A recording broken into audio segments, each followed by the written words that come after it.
அனைவருக்கும் வணக்கம். இன்னைக்கு நம்ம இந்த வீடியோல அக்டோபர் 14ஆம் தேதிக்கான கரண்ட் அஃபேர்ஸ் தான் பார்க்க போறோம். ஃபர்ஸ்ட், ஐக்கிய நாடுகளின் மனித உரிமைகள் ஆணையத்தின் உறுப்பினராக தேர்வு செய்யப்பட்ட நாடு எது?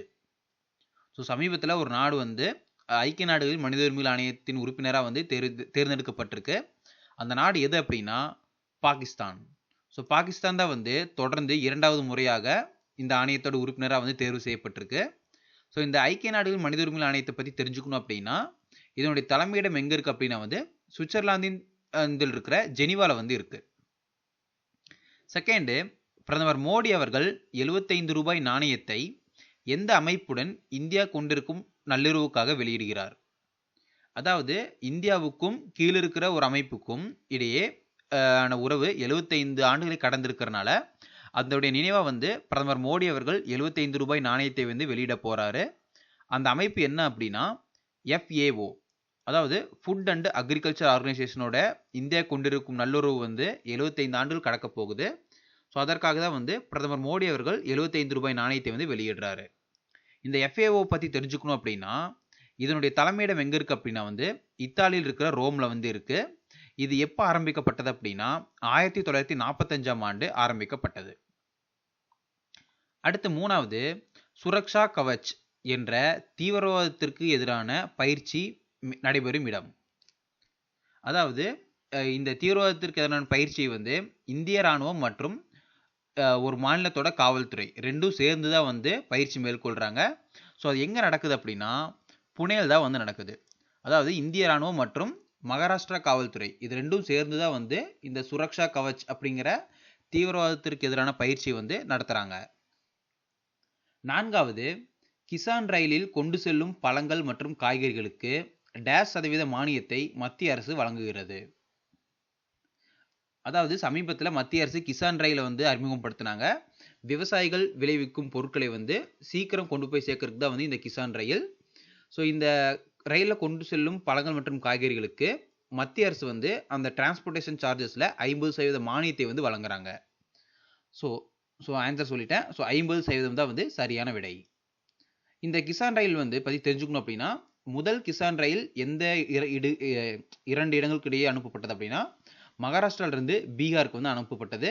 2வது கிசான் ரயில் ஆந்திராவில் இருக்க அனந்தபூரிலிருந்து டெல்லிக்கு அனுப்பப்பட்டது.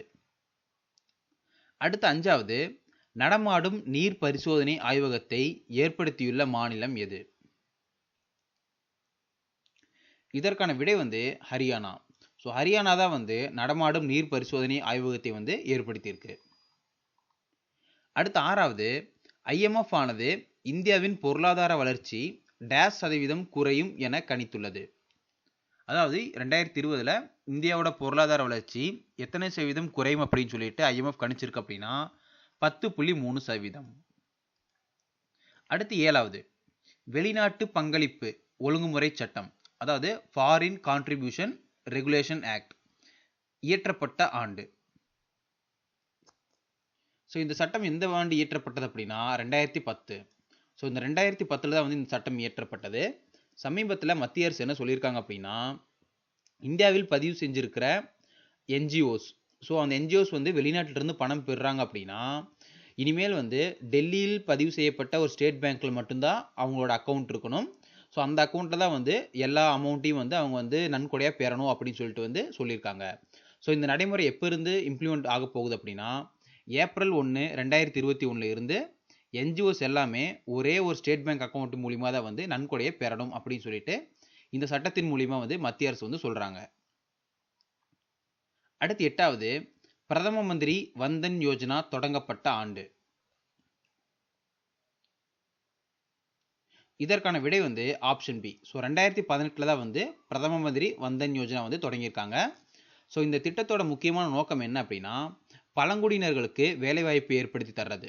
அதாவது பழங்குடியினர்களுக்கு சுயதொழில் வேலைவாய்ப்பையும் அவங்க உற்பத்தி பண்ணுற பொருட்களை மார்க்கெட்டிங் பண்ணுறதுக்கான வசதியும் ஏற்படுத்தி தர்றதா இந்த பிரதம மந்திரி வந்தன் யோஜனா.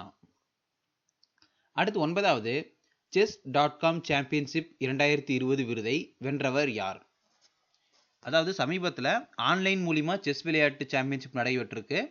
அதில் இந்த சாம்பியன்ஷிப் விருதை பெற்றவர் யார் அப்படின்னா நிக்கில் சரீன். ஸோ இவர் தான் வந்து இந்த chess.com சாம்பியன்ஷிப் 2020 விருதை வந்து வென்றிருக்காங்க. ஓகே ஃப்ரெண்ட்ஸ், அவ்வளோதான். ஸோ இன்னைக்கான கரண்ட் அஃபேர்ஸ் வந்து முடிஞ்சு.